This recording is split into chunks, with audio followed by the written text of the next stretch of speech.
ఇప్పటిదాకా ఆడదానివని, కట్టుకున్న భార్య మీద చేయి చేసుకోవడం నీచాతి నీచమని ఊరుకున్నాను.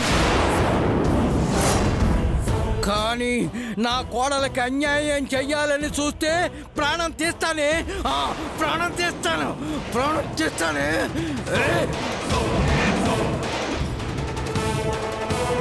నానా నానా ఆగో నానా.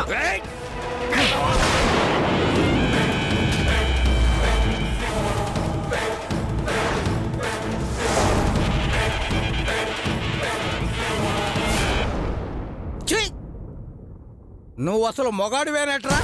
నీకు అసలు మనసు అనేది ఉందా? అమ్మ చెప్పిన దానికల్లా అడ్డగాడిదిలా తల ఊపటం తప్ప అందులో న్యాయం ఉందా అన్యాయం ఉందా అని ఏనాడైనా ఆలోచించవుట్రా? అదే దుర్మార్గం చేయమంటే చేసేస్తావా? చేస్తాను,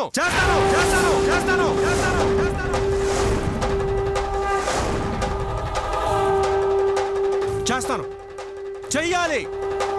అలా చేయకపోతే నేను అనసూయ కొడుకునే కాదు,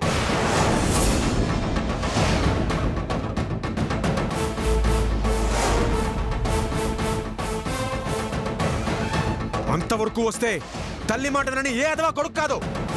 నాన్న, నీ దృష్టిలో ఆవిడేంటో నాకు తెలీదు, కానీ నా దృష్టిలో అమ్మ నాకు దేవత.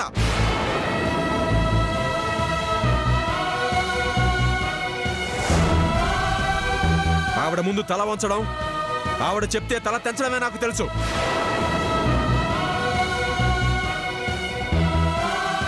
ఇప్పుడు కూడా మా అమ్మ మీద చెయ్యేసింది కన్న తండ్రి కాబట్టి ఊరుకున్నాను. అదే ఇంకెవడైనా అయ్యుంటే.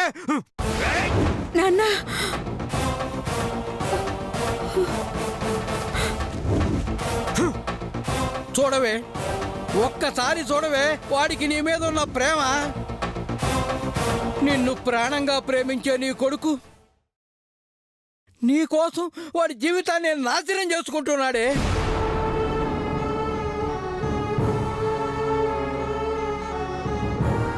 నీ కోసం, నీ ప్రేమ కోసం, నీ మాట కోసం వాడిని బలిపశువును చెయ్యకే.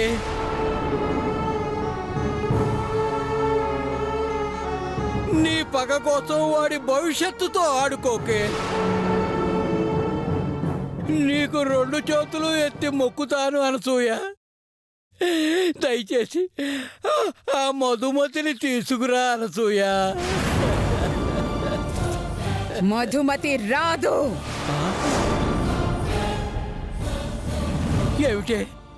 ఏమిటే నువ్వు అనేది? అవును, అత్తయ్య గారిని చంపేశారు.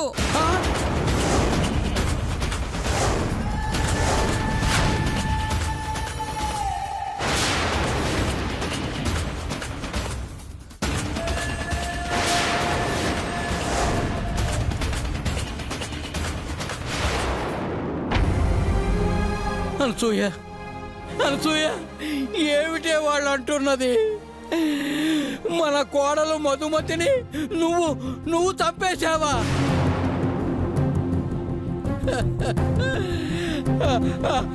అమ్మాయికురాలు చచ్చిపోయిందా? అవును, మధు చచ్చిపోయింది.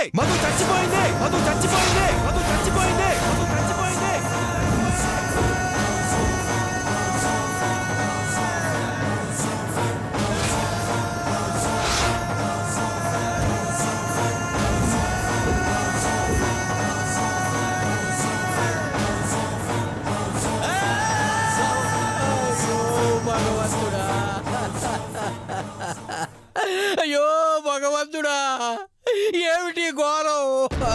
అసలు ఇది ఇల్లా వల్లకాడా?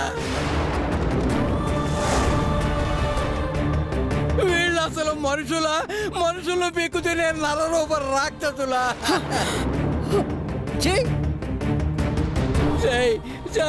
మీకన్నా వీధిలో కుక్కలైవే.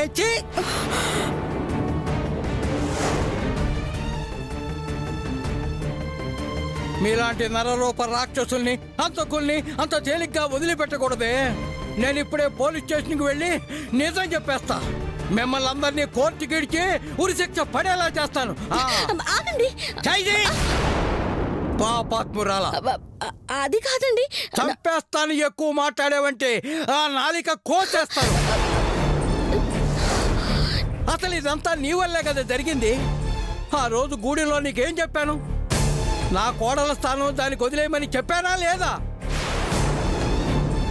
ఎందుకే ఈ ఇంటికి వచ్చావు? అర్థమైంది, నాకు మొత్తం అర్థమైందే. రూపాయికి 10 రూపాయికి రోడ్ల మీద గారడీ విద్యలు చేసుకుంటూ బతికే మీరు మా వెధవని మొగుండిగా చేసుకుంటే అందరూ కలిసి ఈ ఆస్తిని దోచుకోవటానికే కదా ఈ పెళ్లి చేసుకోవటానికి మీరు పథకం వేశారు. అయ్యో మాకు అటువంటి ఉద్దేశం లేదు. ఛీ, నోర్మై. గుడ్లు పీకేస్తాను గుడ్ల గోప మోహన్ దానా. వీళ్ళకంటే సిగ్గు లజ్జ ఎగ్గు అభిమానం ఏమీ లేవే. వాళ్ళకి తెలిసిందల్లా డబ్బు డబ్బు డబ్బు. ఆ డబ్బు కోసం ఏదైనా చేస్తారు, ఎంతకైనా దిగజారుతారు. కానీ మీ బుద్ధి ఏమైంది? వాళ్ళు పెళ్ళి అంటే మొహాల ఫూ అని ఉమ్మేయాల్సింది పోయి డప్పులు కొట్టుకుంటూ సంబరాలు చేసుకుంటారా? ఉండనివ్వనే, నా కంఠంలో ప్రాణం ఉండంగా ఒక్క క్షణం కూడా మిమ్మల్ని ఇక్కడ ఉండనివ్వండి. పదండి. ఏయ్, బండ వెధవ, అడ్డం వచ్చావంటే అడ్డంగా నరికేస్తాను. ఏయ్. నా కోడల కోసం నా ప్రాణాలైనా వదులుకుంటాను, కానీ నా కోడల స్థానంలో ఉన్న దీన్ని మాత్రం వదలను. నడవండి. అలాగే తీసుకువెళ్ళండి. మీ కుటుంబాన్ని రోడ్డున పడేయండి. అవును, మీరు చేసిన అవమానానికి వాళ్ళు వెళ్ళిపోతారు. ఆ తర్వాత ఆ ఎస్ఐ వస్తాడు. మధుమతి చచ్చిపోయిందని తెలిసి నన్ను, మీ కొడుకుల్ని, మీ కోడళ్ళని అందరినీ జైల్లో వేస్తాడు. 14 ఏళ్ళు శిక్ష విధిస్తారు. అప్పుడు మీరు కాకపోతే ఇంకెవరు సంతోషంగా ఉండండి. మేము జైల్లో అష్ట కష్టాలు పడుతుంటే మీరు ఆనందంగా ఈ ఇంట్లో బతకండి, బతకండి. ఈ సామ్రాజ్యాన్ని ఒంటరిగా ఏలుకోండి. మేమేమైపోతే మీకెందుకండి? మీరు మాత్రం చచ్చిన మీ కోడల కోసం మా జీవితాల్ని నాశనం చేసేయండి. పదండి, వెళ్ళండి, ఇప్పుడే వెళ్ళండి.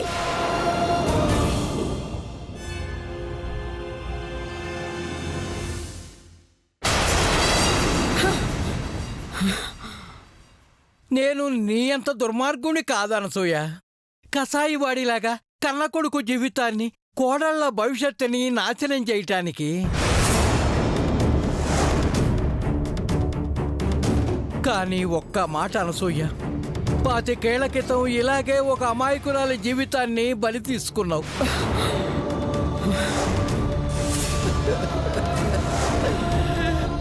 ఆమె ఉసురు పోసుకున్నావు, దిక్కులేని దాన్ని చేశావు. మళ్ళీ ఈ రోజు కూడా అదే నీచమైన పని చేస్తున్నావు. ఆ పాపానికి ఈ పాపానికి నిన్ను కాల్చి బూడిద చేయక తప్పదు. నువ్వు చేసిన దుర్మార్గాలకి ఫలితం అనుభవించక తప్పదు. ఆ రోజు అతి దగ్గరలోనే ఉంది, నీకు అతి దగ్గరలోనే ఉంది.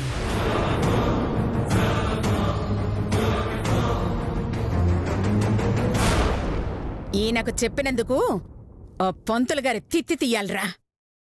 అయినా పిల్లిలాంటి మనిషికి ఇంత కోపం వచ్చిందేంటి? కోడలి మీద ప్రేమ పిల్లిలా ఉండే అతన్ని పులించేసింది. నిజంగా ఇలాంటి మావయ్య దొరకడం ఆ మధు అదృష్టం. ఏంటి, పెళ్లికి ముహూర్తం పెట్టించాను కదా, ఏంటి ఇక్కడే ఉన్నారు? వెళ్ళి పనిచేసుకోండి, వెళ్ళండి.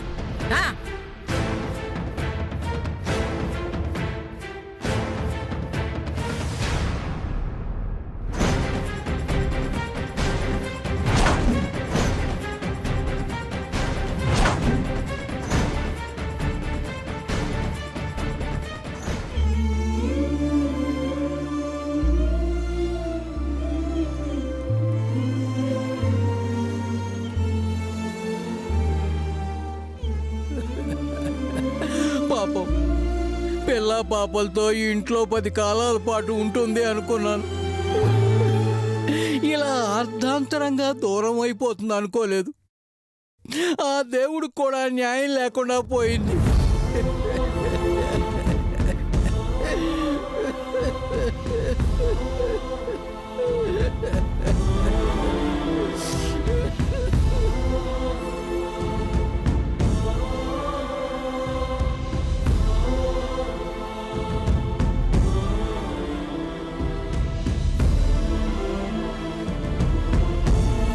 పోయిన దాని గురించి అంతగా బాధపడుతున్నారేంటి?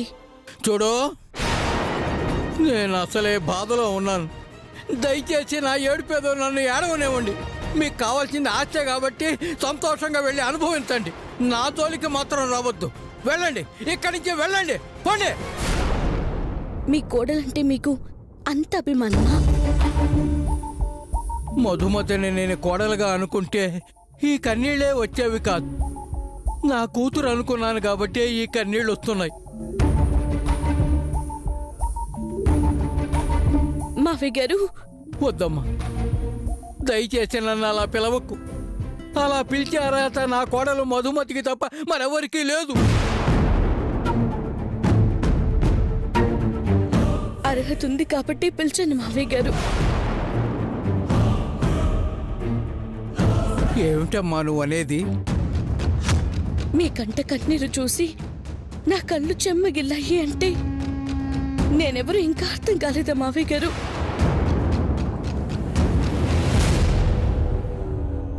అంటే అంటే నువ్వు మధుమతివా? హా? అమ్మా మధు, లే తల్లి, లేమ్మా. నన్ను క్షమించండి మావయ్య గారు. నేను బతికుండు కూడా మిమ్మల్ని ఏడిపించాను, మీ కన్నిటికి కారణమయ్యాను. లేదమ్మా, నువ్వు బతుకున్నావన్న సంతోషం ముందు ఈ బాధ ఏ పాటిదమ్మా? చాలమ్మా. మామయ్య గారు అన్న పిలుపు వినగానే పోయిన ప్రాణం తిరిగి వచ్చిందమ్మా. గుండెల్లో బరువంతా దిగిపోయినట్టుందమ్మా. అవును, ఈ వేషం ఏమిటి? బసంతగా నువ్వు రావటం ఏమిటి? అంతా విధిరాత మావయ్య గారు. అసలేం జరిగిందంటే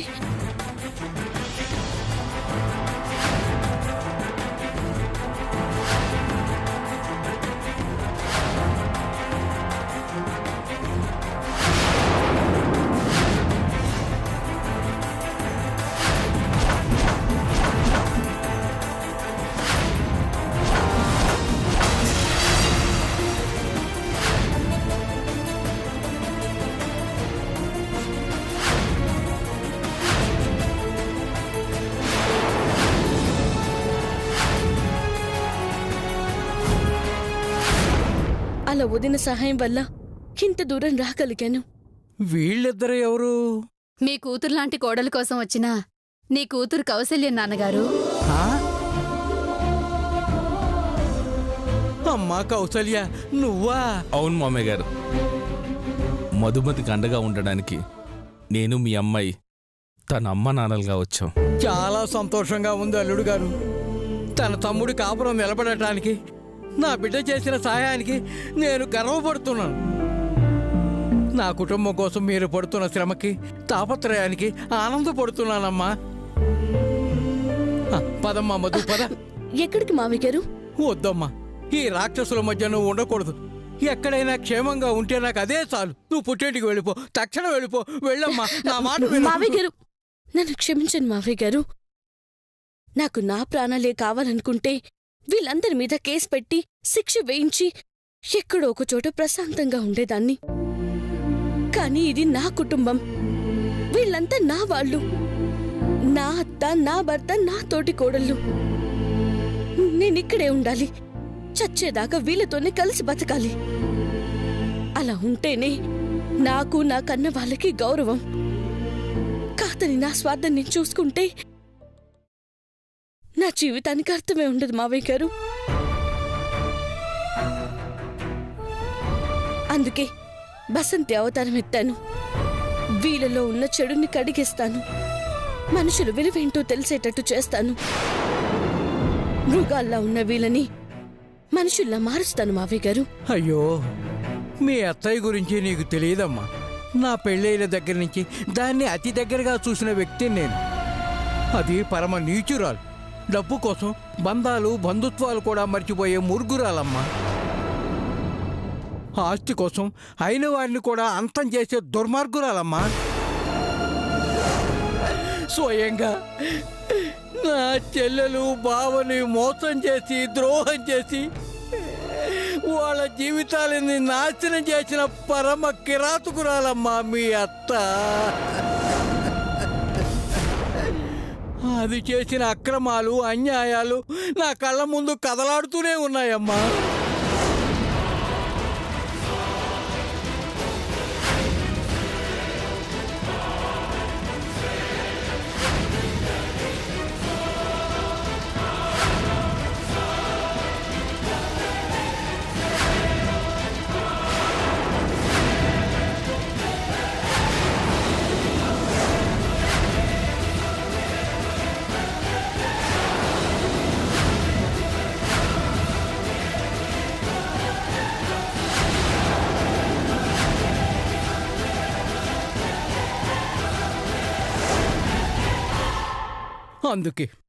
అందుకేనమ్మా నా భయం.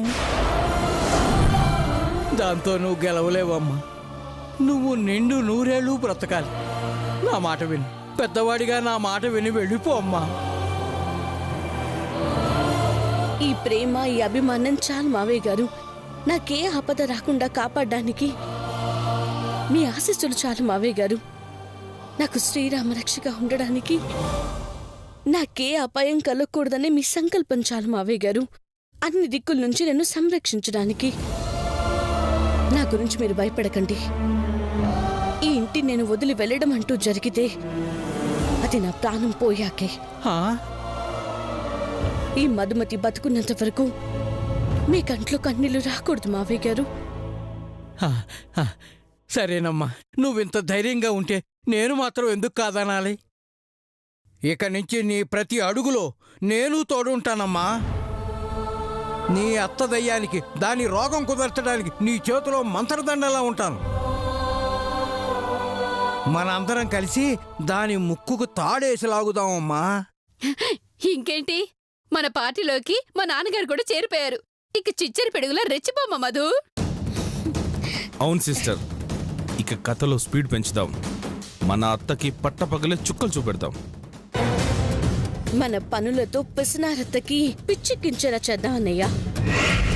మధుమతిని ఎందుకు చంపామా అని కుల్లి కుల్లి ఏడ్చేలా చేద్దాం. పొగరంతా దించుదాం, మనుషుల విలువ తెలిసేలా వంచుదాం. అనసూయత్త, your time starts now.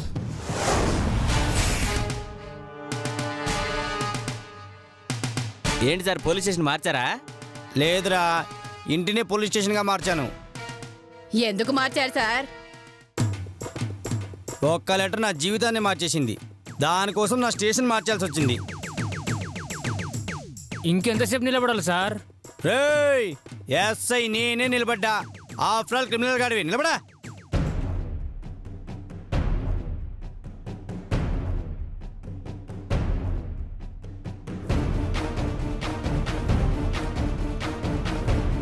అమ్మో, జడ్జి గారు వస్తున్నారు. సైలెంట్.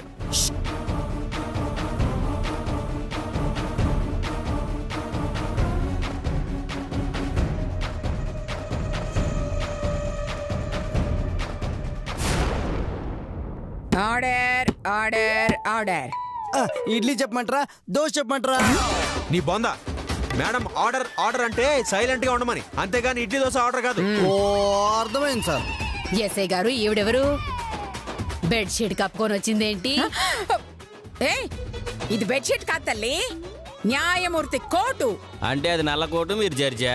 ఎస్, మీ సమస్యలన్నిటికీ ఇప్పటికిప్పుడే పరిష్కారం చెప్పడానికి ప్రభుత్వం ఓ సిట్టింగ్ జడ్జిని ఏర్పాటు చేసింది. సిట్టింగ్ జడ్జా? ఏమండి, ఇప్పుడు మా అమ్మ సిట్టింగ్ లో ఉందా, స్టాండింగ్ లో ఉందా? సిట్టింగ్ లో ఉంది. అందుకే సిట్టింగ్ జడ్జు. హా? ఇందాక వాకింగ్ లో ఉంది, అంటే వాకింగ్ జడ్జా? ఇగో ఎగస్ట్రాల్ చేసామనుకో, తలలో పెయిన్ చంపేవని నీ మీద మర్డర్ కేసు ఎట్టి ఉరిసి చేంజ్ చేస్తాం, జాగ్రత్త. అమ్మో వద్దులే. మిస్టర్ ఎస్ఐ, ఈ రోజు కేసులేంటి? ఈ బండ అంటే ఆ బక్క కోడల్ని కొట్టిందంట. దాంతో ఆ బక్కది గృహహింస చట్టం కింద కేసు పెట్టిందంట. ఏయ్ బండదనా, హా? తిడతారేంటి? ఎక్కువగా మాట్లాడావంటే ఎక్కి తొక్కుతా, పుటుక్కున పగిలిపోతావు, పిప్పళ బస్తాదానా. అయినా చీపురు కట్టకి చీర కట్టినట్టుంది, దాన్ని కొట్టడానికి నీకు చేతులు వచ్చాయే? మరి పెళ్లికి ఇస్తానన్న కట్నం డబ్బులు ఎంతవరకు ఇవ్వలేదు, అందుకే కొట్టాను. ఛీ! ముష్టి కట్టం కోసం కోడల్ని కొడతావా? నువ్వు అసలు అత్తవా అడ్డగాడిదవా? ఆ, తీర్పు చెప్పమని వస్తే తిడతారేంటండి? ఏయ్, తిట్టాలా కొయ్యాలా? కోడలు కట్నం తేకపోతే లీటర్ కిరసనాయిలు తీసుకొచ్చి నెత్తి మీద అలా పోసి నిప్పు వెలిగించి బ్లాక్మెయిల్ చెయ్యాలి. అమ్మో ఈవిడెవరు? నన్ను ఇరికించేటట్టుంది. అది కాదంటే గ్యాస్ లీక్ చెయ్యాలి. అది వంటగదిలోకి వెళ్ళగానే లైట్ల పుటక్కన ఆన్ చెయ్యాలి. అంతేగాని చీపుగా నెత్తి మీద మొట్టడం, చేతి మీద కొట్టడం ఏంటే పనికి మలిందానా? ఈ కేసులో కోడల దగ్గర కట్టం వసూలు చేయలేదన్న నేరంలో ఈమెకి 10,000 రూపాయలు జరిమానా విధిస్తున్నాను. కట్నం తీసుకోవడం నేరం అని తెలుసు కానీ తీసుకోపోవడం కూడా నేరం అని ఇప్పుడే తెలిసిందమ్మా. విన్నావుగా? ఈ 10,000 మీ బొంద 2,000 కట్నం కోసం దీన్ని కొడితే 10,000 ఫైన్ వేస్తారా? అంతా నా కర్మ. నా కర్మతో పోలిస్తే నీ కర్మ ఎంతలే గాని ఫైన్ కట్టెళ్ళమ్మా.